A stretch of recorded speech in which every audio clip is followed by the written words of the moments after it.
안녕하세요. 저희는 회복 탄력성에 대해서 발표하겠습니다. 왕따를 당해 전학을 다녔던 한 소년 안드레슨이 있었습니다.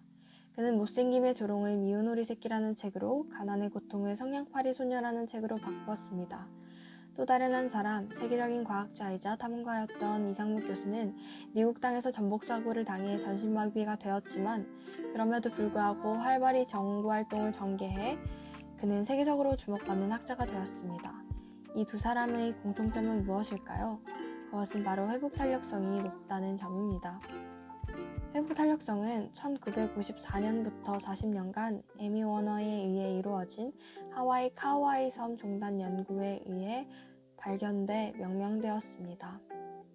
본 실험은 사회 경제적 여건이 열악한 환경에서 태어나 성장하면 일반적인 환경에서 자란 아이들에 비해 사회 부적응자가 될 확률이 높은 경향이 있을 것이라는 가설과 예측에 의해 시작되었지만 사회 경제적 여건이 열악했던 실험 대상자 중 3분의 1은 사회 부적응자가 되지 않았을 뿐더러 더 특출난 능력과 적응력을 보여주는 사람도 있었습니다.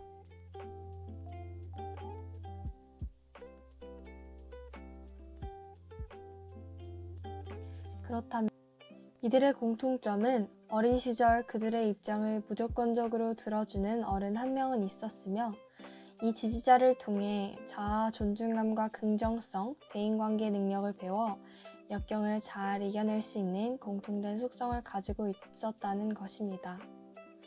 이 공통된 속성이 바로 회복 탄력성입니다.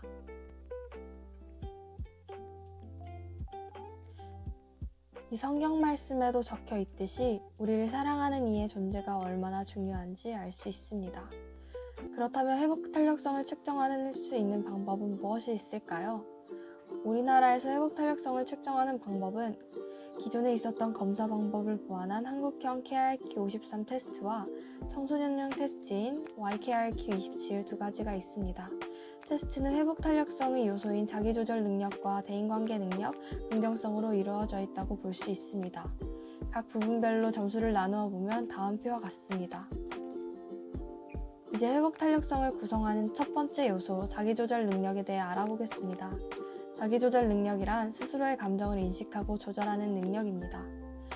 자기조절 능력을 이루는 세 가지 요소로는 감정 조절력, 충동 통제력, 원인 분석력이 있습니다. 먼저 감정 조절력이란 분노나 짜증과 같은 부정적인 감정을 억누르기만 하는 게 아니라 스스로 긍정적인 감정을 불러낼 수 있는 능력입니다. 감정 조절력이 높은 사람은 역경 앞에서 고정관념에 사로잡히지 않고 능동적으로 의미를 부여해서 오히려 기회로 바꾸는 모습을 보입니다. 이처럼 자신에게 역경이 닥친 상황에서 긍정적인 감정을 불러낸다면 사고의 유연성을 높여주며 창의성, 진취성, 업무 수행 능력, 대인관계 능력 등 다양한 분야가 향상되는 효과를 경험할 수 있을 것입니다. 두 번째로 충동 통제력이란 단순히 고통을 인내하는 것이 아니라 자율성을 바탕으로 고통의 과정을 즐거움으로 승화시키려는 마음의 습관입니다. 일반적으로 사람들은 행복한 미래를 위해 참고 노력하는데 충동 통제력이 높은 사람은 그 과정에서 행복함을 느낍니다. 놀랍게도 이렇게 충동 통제력이 높은 사람들이 그렇지 않은 사람들보다 훨씬 더 좋은 결과를 가지고 왔다고 합니다. 이를 통해 우리는 회복 탄력성이 높은 사람이 행복해진다기보다 행복해져야 회복 탄력성이 높다는 것을 알 수 있습니다. 세 번째로 원인 분석력이란 문제를 긍정적으로 바라보면서도 그것을 제대로 해결할 수 있도록 원인을 정확히 진단해내는 능력입니다. 같은 문제 상황에 마주했을 때 원인 분석력의 정도에 따라 사람마다 개인성, 영속성, 보편성 차원에서 다르게 해석합니다. 먼저 개인성 차원에서는 회복 탄력성이 낮은 A는 역경 앞에서 좌절하지만 회복 탄력성이 높은 B는 괜찮아 누구에게나 일어날 수 있는 일이라고 생각합니다. 그러면 영속성 차원에서는 어떨까요? A는 나에게 이런 힘든 일이 항상 따라오는 것 같아 라고 하지만 B는 이 문제가 영구적인 것은 아니라고 생각하죠. 마지막으로 보편성 차원에서 어려운 상황에 대해서 A는 모두 일반화하지만 B는 그것만 그런 것이다 라고 생각합니다. 그럼 대인관계 능력에 대해서 알아보겠습니다. 대인관계 능력의 구성 요소는 의사소통 능력, 공감 능력, 자아 확장력이 있습니다. 첫 번째, 의사소통 능력은 인간관계를 진지하게 맺고 오래도록 유지하게 하는 능력입니다. 원만한 인간관계는 행복의 근원이자 긍정적 감정의 원천, 강한 회복 탄력성의 기반이 됩니다. 반대로 갈등의 인간관계는 불행, 부정적 감정의 원천, 회복 탄력성을 갉아먹게 되는데요. 극단적인 경우 불행한 인간관계는 자살, 우울증, 범죄의 원인이 되기도 합니다. 두 번째, 공감 능력은 다른 사람의 심리나 감정 상태를 잘 읽어낼 수 있는 능력입니다. 표정이나 목소리 톤, 몸짓이나 자세 등을 통해서 그 사람이 어떠한 생각이나 느낌을 가지고 있는지 알아차리는 것입니다. 긍정적인 정서가 유발되면 표정이 변화하고 그 다음 자신의 감정을 인식하기 때문에 즐거워서 웃는 것이 아니라 웃기 때문에 즐거운 감정을 느끼게 되는 것이죠. 마지막으로 자아 확정력은 자기 자신이 타인과 얼마나 연결되어 있는지의 정도입니다. 다시 말해 스스로에 대해 생각할 때 타인과의 관계 속에서 자기 자신을 이해하고 있는지를 이야기합니다. 심리학 박사 아서 아론 교수는 자아 확정 이론에서 친밀한 관계란 상대방을 나의 자아 개념에 포함시키는 것이라고 제안하고 이를 이론화했는데요. 진정한 인간관계는 상대방을 나라는 개념 안에 포함시킴으로써 가능해집니다. 그렇다면 회복 탄력성을 높이려면 어떻게 해야 할까요?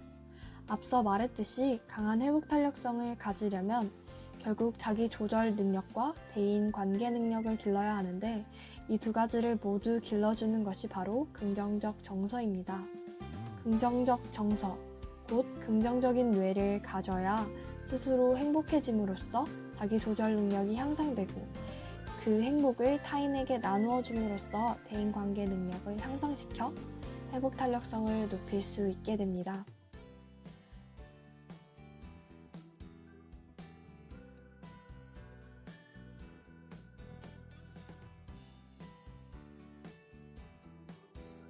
그럼 이제 회복 탄력성을 높이는 구체적인 방법을 알아봅시다. 가장 근본적인 방법은 자신의 강점을 발견하고 일상생활에서 발휘하는 것입니다. 긍정 심리학의 창시자인 셀리그만 교수는 자신의 강점을 발견하고 그 강점을 늘 들여다보며 일상생활 속에서 실행하며 사는 것이 진정한 행복에 이르는 가장 확실하고도 빠른 길이라고 했습니다. 처음엔 힘들겠지만 지속적으로 하다 보면 어느새 한결 당당하고 밝은 모습을 가질 것입니다. 두 번째는 긍정적인 미소 짓기입니다. 하커와 켈트너의 연구에 따르면 캘리포니아 오클랜드에 있는 밀즈 칼리지 졸업생 141명을 대상으로 인터뷰를 실시해 본 결과 졸업생 사진 속에서 긍정적인 정서가 반영된 환한 웃음, 즉 눈이 반달 모양이 되는 환한 뒤샘 미소를 지은 학생들이 훨씬 더 건강하고 생활 만족도와 소득 수준이 모두 높았다고 합니다.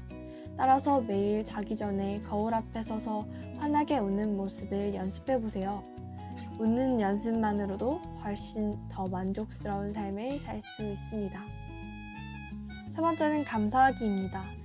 신경 심장학에 따르면 심장과 뇌는 서로 정보를 밀접하게 주고받으며 소통하기 때문에 심장 박동수를 규칙적이면서도 되도록 느리게 유지하는 것이 긍정적 정서를 유지하는 데 도움이 된다고 하는데요. 이 심장 박동수, 즉 호흡, 심장 박동의 변화, 혈압 변화, 리듬이 모두 비슷한 주기를 유지하는 일치의 상태를 가지고 오는 것이 바로 감사의 마음이라고 합니다. 그렇다면 어떻게 일상에서 감사를 찾을 수 있을까요? 데살로니가 전서 5장 18절 말씀을 마음에 새겨보며 여러분의 아주 소소한 일상에서부터 감사하기를 시작해보는 것은 어떨까요? 지금 바로 여러분의 플래너를 꺼내 빈 곳에 하루에 한 개씩 감사한 일들을 적어보세요.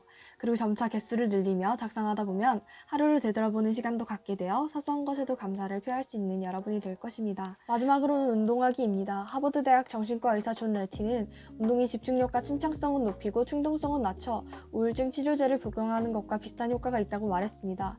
또한 운동은 뇌의 혈액 공급이 원활히 이루어지게 해서 스트레스를 감소시키고 사고 능력을 증진시키며 중독될 위험 또한 낮추는 효과가 있습니다.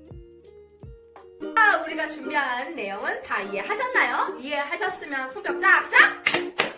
자, 우리의 삶은 크고 작은 시련과 역경의 연속입니다. 살아간다는 것은 우리에게 닥치는 여러 가지 도전과 어려움을 끊임없이 극복해 나가는 과정이라고 회복 탄력성의 저자는 말했습니다. 그렇기에 우리에겐 단 하루도 회복 탄력성이 필요하지 않는 날은 없습니다. 그래서 여러분들이 저희가 준비한 이 내용을 생활 속에서 잘 사용해서 내 자신의 행복 기분 수준을 아주 쭉 올려서 행복하고 사랑스러운 삶을 살기를 바라요. 그리고 또 지금 코로나19 사건 때문에 아주 마음도 힘들고 몸도 힘들고 또 특별히 새내기들이 특별히 힘든데 이 고난을 우리가 아주 밟고 뛰어오르는 우리가 되기를 소망해요. 사랑합니다.